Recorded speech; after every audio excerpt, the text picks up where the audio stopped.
Hey y'all, welcome to Deb's Kitchen. I'm in it, and Deb's in it too. Me too.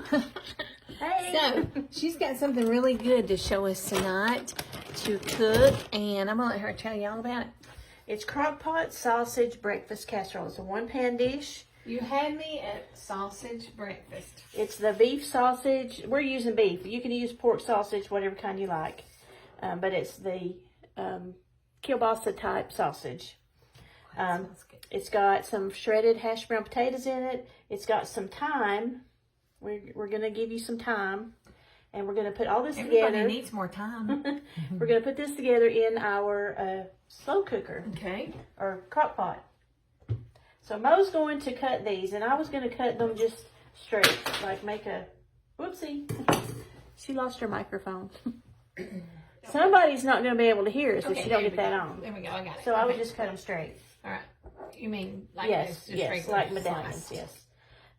This is the thyme, and I just wanted to show you, if you don't know how to do thyme, if you don't know how to do fresh thyme, you take these little leaves off. All we want are the little leaves, and if you'll just start at the top and pull down. So you don't want the stem. You don't want the stem. You're just going to pull off, start at the top, kind of hold at the top, and you pull down, and you'll pull off all those little leaves.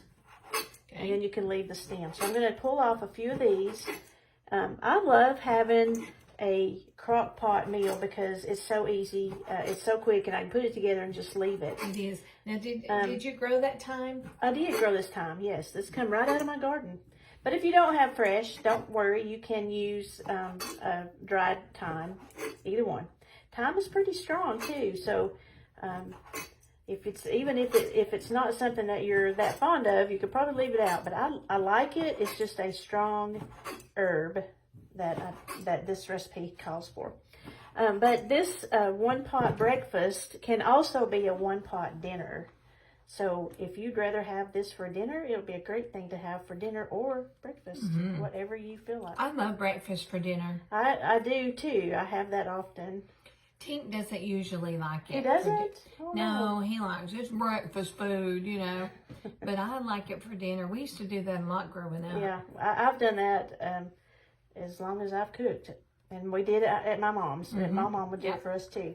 All right, that's probably enough time. I'm just going to estimate how much I'm going to put in there.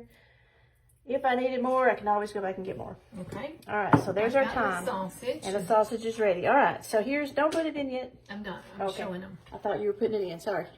So that's how I sliced it. Okay, so what we're going to do first is I took a saucepan and I added some cream of chicken soup and 1 cup of milk. And on the stovetop, I put those together and let them just kind of cook for a few minutes till they kind of dissolved and got all mixed up together. Okay. And then in the slow cooker, we're going to take our hash browns, and this is a 32-ounce bag of hash browns, I think. You see yes, this is 30 ounces, so this is what we need. Do you need the whole bag? Yes, we want the whole bag. I'm going to cut those. I need the scissors. I might can. Yes, I need the scissors. It's not going to tear, so let's try using scissors. And if you want to, Mo, you can pour those in. The directions do not say to spray, but if you feel like you need to, I think you could go right ahead and do that. And we're going to add our sausage on top of that. Well, that's a lot of hash browns. Yep, it is. I even make this kind of thing for Christmas breakfast. So, yes. This is a good thing. This will be a good Christmas breakfast recipe. Then the sausage on top of that? Sausage goes on top of that. And then onions go on top of that. Oh, yeah. And then cheese, which I forgot to get cheese. Let me get that. I love it already. I'm just saying. Cheese is going to really top it off. Oh, yeah. It calls for cheddar cheese. Okay. And I have cheddar cheese. But I also have some pepperjack, so I think we'll shred up some pepperjack and some cheddar. Okay. Add your onions next. Onions. Something to shred with. And my onions. Do y'all shred your own cheese? I hope you do. Yep. I almost always do. Now, I can't say that I always do, but I almost always do. I almost always do, too. I'm the same. I don't do it all the time, but I do like to. And what comes with that Pre-sliced cheese or pre-shredded cheese. It's called cellulose, and it's in your pre-shredded cheese to help keep it broken apart. Keep it from clumping. Keeping it from clumping. I'm sorry, I just want my cheese to be clumpy and healthy. And cellulose comes from sawdust, so we really don't want to be eating sawdust, right? No. So I'm going to grate up about a half a cup of pepperjack and we're going to do pepperjack and cheddar? And a half a cup of cheddar. Okay. Yes, so I'm going to put some I'll of both open in that there. for you. So yeah, if you can, go ahead and grate your own. It's just, actually it tastes better. And if you may not believe that until you actually try it yourself, so grate some at home and taste some freshly grated and then some out of a bag. I guarantee you will tell Do the a taste difference. test. Like, remember they used to have those Pepsi challenge taste tests where you would drink one soda against another? Yeah, I have actually done that with cheese because I didn't believe it when I first heard about it. And I did a taste test myself and found out it's very, very true. Yes, it's very, very true. Who told you about that? Well, Cherie, my Oh, man, I thought you were going to say my friend Mo.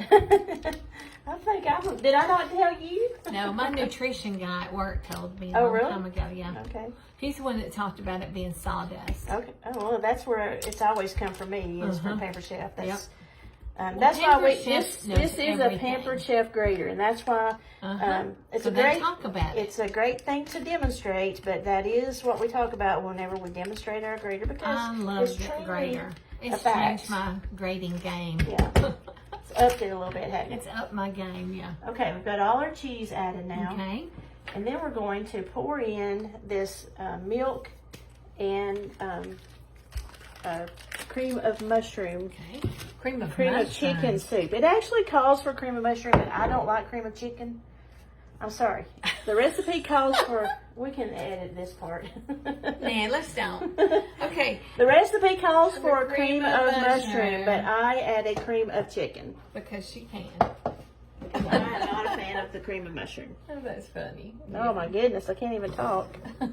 And then we're going to add our thyme and our parsley on top of that. Now, how long does this cook? We got to let it cook for 3 hours. 3 hours. Yes. Oh my goodness. So it'll be a great breakfast tomorrow morning, or if you're doing this early in the day, it'll be a great dinner. Well, you can get up early on Christmas morning. You could probably even mix it all up. Always get up early Christmas morning. Yes, you're right. Get up early and get it started so that it's finished by the time everybody gets up. There goes your thyme. And here is some parsley. I didn't have fresh parsley, so I'm doing dried flakes. parsley. Yeah. And there's you got the lid. And I'm going to put the lid on, right? Yes, put our lid on. And we're going to let this cook for about 3 hours. And then we'll do a taste test and we'll let you know how good it is. All right. Be back. Bye.